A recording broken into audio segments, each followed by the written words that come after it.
एक गांव में रतन नाम का लड़का अपने भैया बिरजू और भाभी आरती के साथ रहता था। रतन आराम से अपने कमरे में लेटा था कि तभी बिरजू उसके पास आकर बोला, ऐसा कब तक चलता रहेगा रतन? तुम कोई काम धंधा करोगे या नहीं, या ऐसे ही दिन भर आवारागर्दी करते रहोगे? भैया आप तो हमेशा मेरे पीछे ही पड़े रहते हैं। तुम्हारी चिंता होती है भाई, इसलिए तुम्हें बोलता रहता हूँ। आज अगर माता पिता होते तो क्या वो भी मुझसे ऐसी बात करते? विश्वास करो भाई, अगर आज माता पिता जिंदा होते तो उन्हें तुम्हें देखकर बहुत दुख होता। रतन, मैं तुम्हारा बड़ा भाई हूँ, मुझे गलत मत समझो। कल को मुझे तुम्हारा ब्याह भी करना है। 4 पैसे अगर घर में कमा कर लेकर आओगे तो बाहर के लोग तुम्हारी ही तारीफ करेंगे। इतना बोलकर बिरजू कमरे से बाहर निकल गया। बिरजू की पत्नी आरती बिरजू से बोली, आपको रतन से इस तरह से बात नहीं करनी चाहिए, अब वो जवान हो गया है। तुम तो जानती हो आरती, माता पिता के गुजर जाने के बाद मैंने ही रतन को पाल पोस कर बड़ा किया है। मुझे उसकी चिंता होती है। और जैसे मुझे तो उसकी कोई चिंता ही नहीं होती। मत भूलो मैं रतन की भाभी हूँ और भाभी माँ समान होती है। तो फिर तुम ही उसे कुछ काम धंधा करने को क्यों नहीं कहती? मेरी बात तो वो मानेगा नहीं, हो सकता है तुम्हारी बात मान जाए। इधर रतन का अपने बड़े भाई की बात सुनकर मूड खराब हो चुका था। वो गुस्से से उठकर बाहर की तरफ जाने लगा। तभी बिरजू रतन की ओर देखकर बोला, अरे कहाँ जा रहे हो? कहीं नहीं भैया, थोड़ी देर बाद वापस आ जाऊंगा। अरे नाश्ता तो करते जाओ रतन। मुझे भूख नहीं है भाभी, बाहर जाकर खा लूंगा। इतना बोलकर रतन बाहर चला गया। बिरजू अपनी पत्नी से बोला, देखा, ये सब तुम्हारे लाड़ प्यार का नतीजा है। आरती, मुझे इस लड़के के लक्षण बिल्कुल भी सही नजर नहीं आ रहे। तुम तो बस उसके हमेशा पीछे ही पड़े रहते हो। अब उसे काम धंधे के लिए बोलने की तुम्हें कोई जरूरत नहीं है। मैं उसे प्यार से समझा दूंगी। इधर रतन गुस्से से घर से बाहर निकला ही था कि तभी गांव का मुखिया रास्ते में उसे मिल गया। अरे रतन, सुबह सुबह इतने गुस्से में कहाँ जा रहे हो भाई? मुखिया जी, भैया जब देखो मेरे पीछे पड़े रहते हैं, हमेशा बोलते रहते हैं कि कोई काम धंधा करो। वो कुछ गलत तो नहीं बोलता बेटा? मत भूलो, तुम्हारे बड़े भैया के तुम पर बहुत उपकार है। माता पिता के गुजरने के बाद उसने तुम्हें अपनी संतान की तरह पाला है। लेकिन मुखिया जी, मैं कोई बड़ा काम करना चाहता हूँ, छोटा मोटा काम नहीं करना चाहता। बिरजू इसी बात से डरता है रतन कि तुम बड़े काम के चक्कर में कोई उल्टा सीधा काम ना करने लगो। रतन, जीवन में कभी कोई ऐसा काम मत करना जिससे तुम्हारे बड़े भाई का सर नीचा हो। तुम्हारे बड़े भैया का इस गांव में बहुत सम्मान है। और रतन, काम छोटा हो या बड़ा, काम काम होता है भाई। अगले दिन रतन अपनी भाभी से बोला, भाभी मुझे माफ कर दीजिए, कल मुझे भैया की बात पर बेवजह गुस्सा आ गया था। अरे तुम्हारे भैया तुम्हें बहुत चाहते हैं रतन, वो तुम्हारी बहुत चिंता करते हैं। तुम्हें उनकी डांट का बुरा नहीं मानना चाहिए। बड़ों की डांट छोटों के लिए शिक्षा समान होती है। भाभी, मैं आज काम धंधे की तलाश में जा रहा हूँ। तुम क्या काम करने जा रहे हो रतन? बाजार में कोई ना कोई दुकान तलाश लूंगा। भाभी, मिठाई वाले की या किसी लोहार की। मैं मेहनत करने में पीछे नहीं हटूंगा और शाम को कुछ कमा कर ही लाऊंगा। इतना बोलकर रतन घर से बाहर निकल गया और बाजार में एक मिठाई वाले की दुकान पर बैठकर मिठाई वाले से बोला, मुझे काम चाहिए, क्या आपके दुकान पर कोई काम मिल सकता है मुझे? अरे तुम तो बिरजू के छोटे भाई रतन हो। जहाँ तक मैं जानता हूँ तो मैंने सुना है कि तुम कोई काम धंधा नहीं करते और तुम्हारा बड़ा भाई तुमसे बड़ा परेशान रहता है। देखिए, अगर आपके पास कोई काम धंधा हो तो मुझे बता दीजिए, मुझे लेक्चर मत दीजिए। अरे माफ करना रतन, तुम मेरी बात का बुरा मान गए। अभी मेरी दुकान पर कोई काम नहीं है, जब होगा तो मैं तुम्हें बुला लूंगा। अच्छा? रतन वहाँ से चला गया और सीधा एक लोहार की दुकान पर जाकर बोला, क्या यहाँ पर मुझे कोई काम मिल सकता है? लोहार रतन की ओर बहुत गौर से देखता हुआ बोला, अरे तुम तो बिरजू का छोटे भाई रतनवा हो ना? हाँ, मैं बिरजू का छोटा भाई रतन हूँ। अरे भैया, लोहार का काम कितनी मेहनत का होता है तुम्हें पता है? और मैंने तुम्हारे बारे में सुना है भैया, कि तुम कोई काम धंधा नहीं ना करते हो। देखो रतनवा, ये मेहनत का काम तुमसे नहीं होगा, बता रहे हैं। लोहार की बात सुनकर रतन क्रोधित होकर अपने गांव की सीमा से थोड़ी दूर एक तालाब के किनारे बैठकर अपने आप से बोला, समझ में नहीं आता गाँव वालों को आखिर हो क्या गया है। अरे पहले काम नहीं करता था, लेकिन अब तो काम करना चाहता हूँ। लेकिन अब कोई मुझे काम ही नहीं दे रहा है। रतन ने इतना कहा ही था कि तभी उसके कानों में एक बांसुरी की सुरीली आवाज टकराई। ये बांसुरी कौन बजा रहा है? इसकी धुन तो बहुत ही ज्यादा अच्छी है, मन को मोह रही है। रतन इधर उधर देखने लगा। तभी उसकी नजर तालाब के पेड़ के नीचे बैठे हुए एक साधु पर पड़ी। रतन उस साधु के पास चला गया। कौन है आप? और आपकी ये बांसुरी तो बड़ी सुंदर है। रतन की आवाज सुनकर साधु ने बांसुरी बजाना बंद कर दिया और अपनी आंखें खोलकर रतन को गौर से देखता हुआ बोला, तुम कौन हो? मेरा नाम रतन है। क्या तुम्हें बांसुरी पसंद है? जब मैं छोटा था तब मुझे बांसुरी बजाने का बहुत शौक था। मैं मेले में अक्सर अपने पिता से बांसुरी लेने की जिद पर अड़ जाता था। जो बांसुरी की कदर करते हैं वही बांसुरी की धुन पर खिंचे चले आते हैं। वैसे तुम काम क्या करते हो? अभी तो मैं कुछ नहीं करता, लेकिन काम की तलाश में हूँ। रतन की बात सुनकर साधु बांसुरी रतन को पकड़ाते हुए बोला, क्या तुम बांसुरी बजा सकते हो?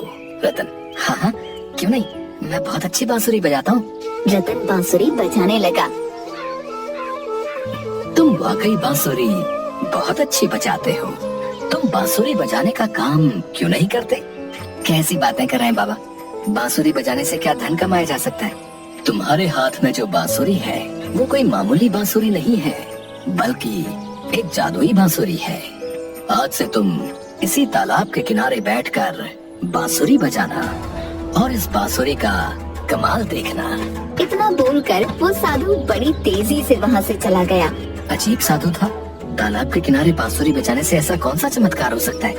लेकिन एक बार मुझे बांसुरी बजाकर देखनी चाहिए। मैंने भाभी से वादा किया है कि मैं आज कुछ ना कुछ कमा कर घर पर लाऊंगा। अगर खाली हाथ गया तो भी भाभी मुझे गलत समझेंगी। इतना बोलकर रतन तालाब के किनारे बैठकर बांसुरी बजाने लगा। रतन अपनी ही बांसुरी की धुन में इस कदर खो गया कि उसे पता ही नहीं चला कि उसके पीछे कब एक बेहद सुंदर युवती जो कि आभूषणों से लैस थी उसके पीछे आकर खड़ी हो गई। तुम वाकई बहुत अच्छी बांसुरी बजाते हो। रतन ने जैसे ही पलट कर देखा तो वो सुंदर युवती को देखकर हक्का बक्का रह गया। तुम कौन हो? रतन की बात का उस स्त्री ने कोई जवाब नहीं दिया। उसने अपने सारे सोने के आभूषण उतार कर रतन को दे दिए और चुपचाप वहाँ से चली गई। रतन खुशी खुशी सोने के गहने लेकर घर चला गया। रतन, तुम्हारे हाथ में इतने ढेर सारे सोने के आभूषण कहाँ से आए? भाभी, ये सब मेरे और मैं ये सब कमा कर लाया हूँ। ऐसा कौन सा काम कर रहे हो तुम कि एक ही दिन में इतने सारे आभूषण खरीद कर ले आए? कहीं तुम कोई गलत काम तो नहीं कर रहे? नहीं भाभी, ये सब मेरी इस बांसुरी की धुन का कमाल है। इतना बोलकर रतन सारी घटना अपनी भाभी को बताने लगा। मुझे कुछ सही नहीं लग रहा रतन, ये बांसुरी तुम उसी साधु को वापस करके आओ। मुझे तो ये कोई और ही चक्कर लगता है।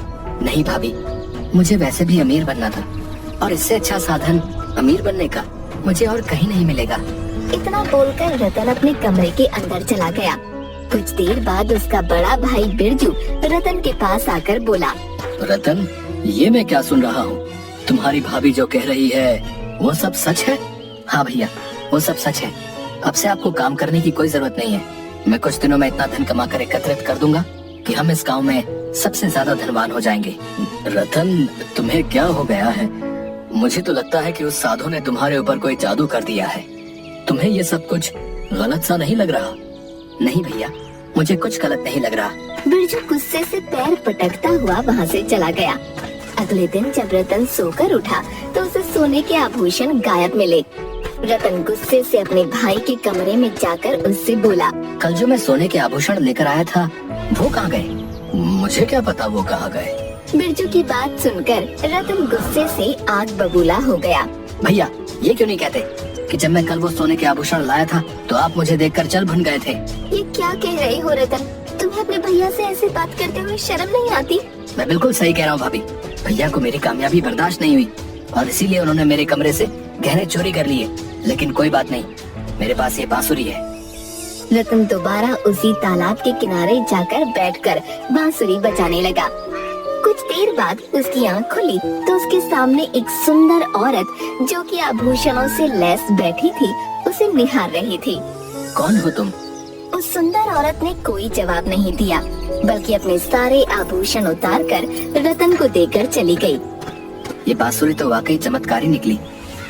अब मैं ये सारा सोना घर नहीं ले जाऊंगा, बल्कि पहले मैं इसे बाजार में बेच दूंगा। रतन आभूषणों को लेकर सुनार की दुकान पर चला गया और सारे आभूषण सुनार की दुकान पर रख दिए।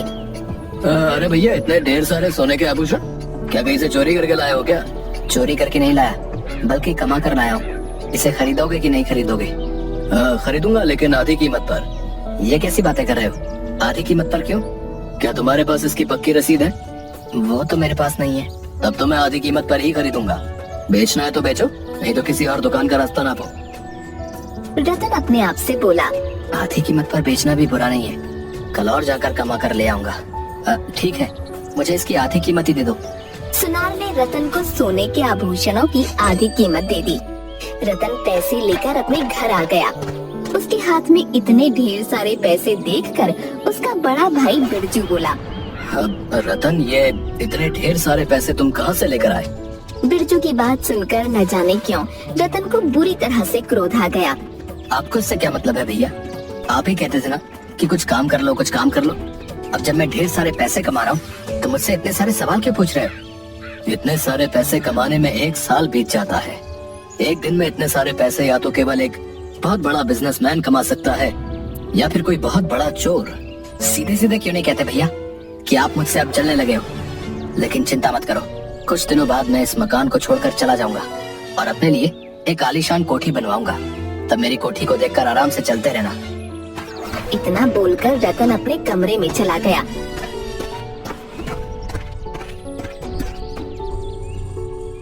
मगर अगली सुबह जब सोकर उठा तो उसके कमरे से पैसे गायब थे। रतन क्रोधित होकर फिर बिरजू के कमरे में आकर बोला, भैया, अब पानी सर से ऊपर उठ गया है। कल मेरे सोने के गहने आपने चुरा लिए और आज मेरे पैसे आपने चुरा लिए। तुम्हारा दिमाग खराब हो गया है रतन। मैं एक मेहनती आदमी हूँ, मुझे तुम्हारी हराम की कमाई से कोई लेना देना नहीं।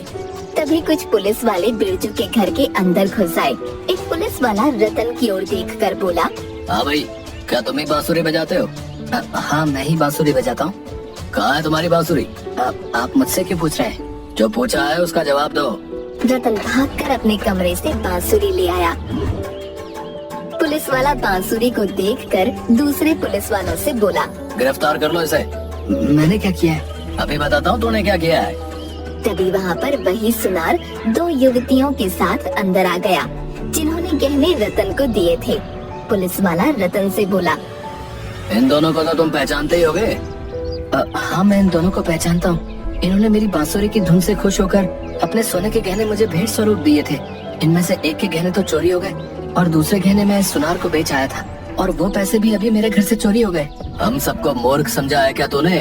अपनी जादुई बांसुरी की धुन से लोगों को हिप्नोटाइज करके उनसे गहने छीन लेता है और फिर उल्टी सीधी बातें बताता है। पुलिस वाले की बात सुनकर रतन बुरी तरह से घबराते हुए बोला, मेरी बात का विश्वास कीजिए, इन दोनों ने मुझे गहने स्वयं दिए थे। तभी एक युवती पुलिस वाले से बोली, ये झूठ बोलता है सर। मैं विवाह के मंडप में बैठी हुई थी, अचानक से इसकी बांसुरी की धुन मेरे कानों में टकराई। मुझे पता नहीं क्या हुआ, मेरे पैर उस तालाब के किनारे चले गए।